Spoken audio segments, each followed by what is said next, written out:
warahmatullahi wabarakatuh.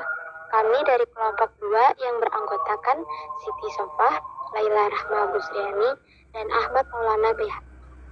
Video ini bertujuan untuk menyelesaikan tugas mata kuliah hukum perkawinan di Indonesia dengan dosen pengampu yang terhormat Ibu Dwi Aryani Zubaidah SHMH. Di video kali ini, kami akan menjelaskan tentang persiapan perkawinan, tujuan perkawinan, jenis-jenis perkawinan, rukun dan syarat perkawinan, larangan perkawinan, perjanjian perkawinan, dan pencegahan dalam perkawinan.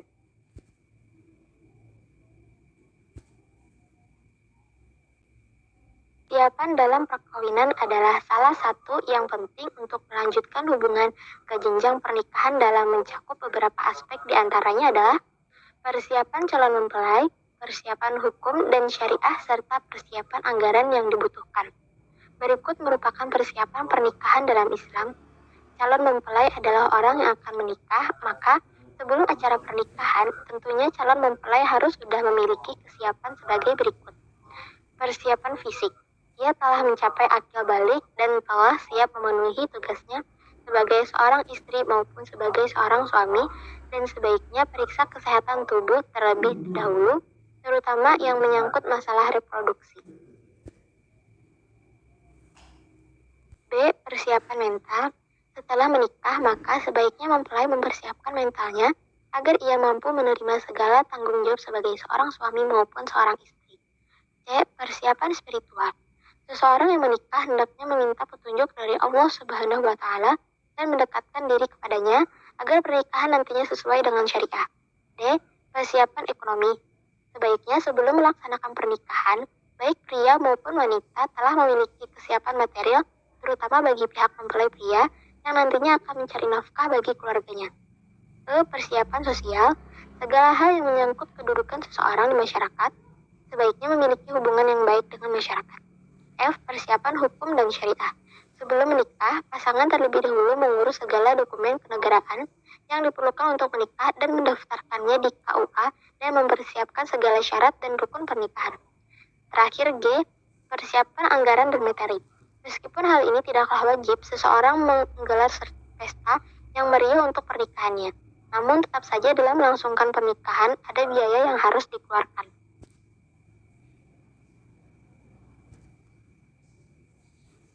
A.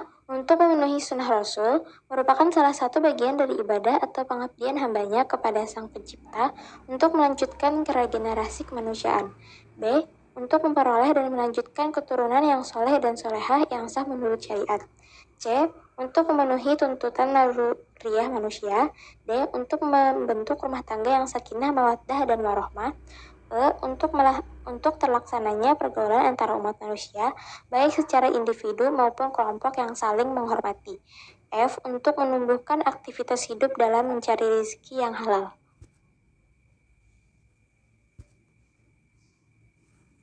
Jenis perkawinan menurut jumlah suami istri. 1. Monogami, yaitu perkawinan antara satu orang laki-laki dan satu orang perempuan. 2. Poligami, yaitu perkawinan antara satu orang laki-laki atau wanita dan lebih dari satu wanita atau laki-laki. Poligami dibagi menjadi 2, yaitu poligini, yaitu seorang laki-laki beristri lebih dari satu orang. Poliandri, yaitu seorang istri bersuami lebih dari satu orang.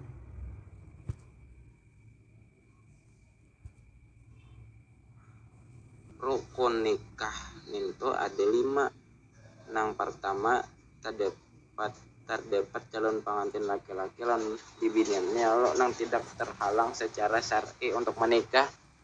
Yang kedua ada wali dari calon pengantin bibinian. Yang ketiga dihadiri 2 ikung saksi laki-laki yang adil untuk menyaksikan sah tidaknya pernikahan. Yang keempat diucapkannya ijab dari pihak wali pengantin bibinian atau yang mewakilinya. Yang kelima diucapkannya kabul dari pengantin laki-laki atau yang mewakilinya. Persaksian akad nikah ini berdasarkan dari hadis secara marfu.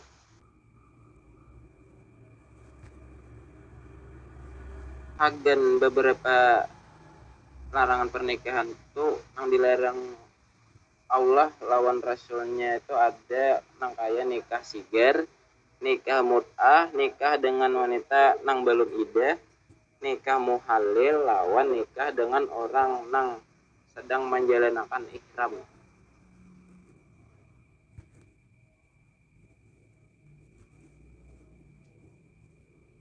Perjanjian perkawinan.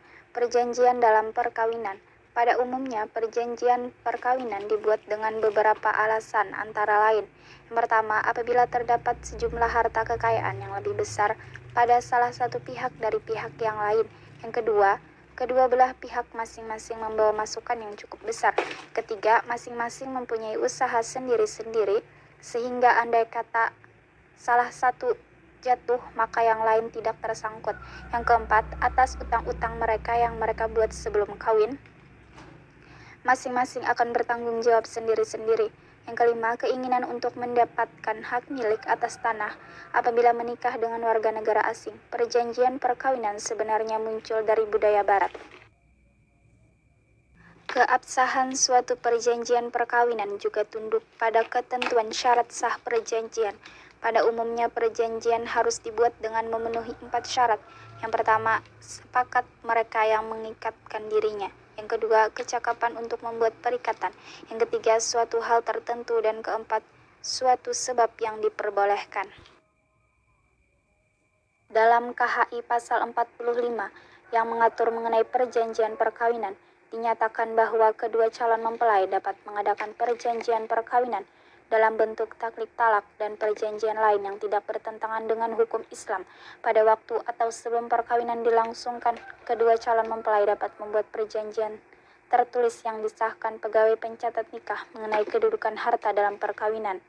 Perjanjian perkawinan, meskipun masih dianggap tabu dan tidak etis dalam masyarakat Indonesia, akan tetapi sangat penting untuk dibuat oleh pasangan suami istri karena perjanjian perkawinan sangatlah bermanfaat untuk mengatur permasalahan-permasalahan yang sekiranya akan timbul selama perkawinan dan apabila suatu saat terjadi perceraian. Perjanjian perkawinan dalam kompilasi hukum Islam bisa disebut juga dengan perjanjian pranikah karena dalam KHI dibuat tertulis dan pada waktu sebelum perkawinan dilangsungkan dan harus disahkan oleh pegawai pencatat nikah. Tidak ada percampuran antara harta suami dan harta istri. Karena perkawinan, harta istri tetap menjadi hak istri dan dikuasai penuh olehnya.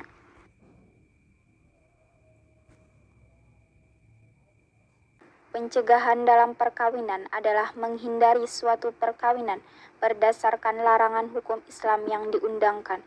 Pencegahan perkawinan oleh Undang-Undang Nomor 1 Tahun 1974 disebutkan bahwa pencegahan perkawinan adalah upaya untuk mencegah agar perkawinan yang tidak memenuhi syarat tidak diteruskan pelaksanaannya. Pencegahan perkawinan dapat dilakukan bila calon suami atau calon istri yang akan melangsungkan perkawinan berdasarkan hukum Islam yang termuat dalam pasal 13 Undang-Undang Nomor 1 Tahun 1974, yaitu perkawinan dapat dicegah apabila ada pihak yang tidak memenuhi syarat-syarat melangsungkan perkawinan. Pencegahan dalam perkawinan dilakukan bila tidak terpenuhi 2 syarat.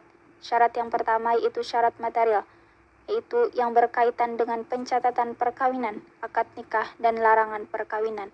Di antaranya yaitu larangan tentang adanya atau dilakukannya suatu perkawinan. Syarat yang kedua yaitu syarat administratif, yaitu syarat perkawinan yang melekat pada setiap rukun perkawinan, seperti halnya pada calon mempelai laki-laki, wanita, saksi, dan wali, serta pelaksanaan akad nikah. Berdasarkan pasal 64 KHI, pegawai pencatat nikah mempunyai tugas ganda, yaitu sebagai petugas yang ditunjuk untuk mencatat perkawinan dan mengawasi terhadap adanya pelanggaran perkawinan antara calon mempelai atau tidak.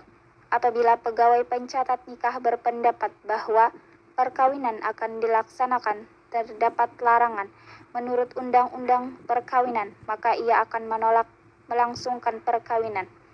Berdasarkan ketentuan Undang-Undang Perkawinan dan KHI, akan diberi tenggang waktu 10 hari untuk memberikan kesempatan kepada orang yang merasa terkait dalam melangsungkan perkawinan.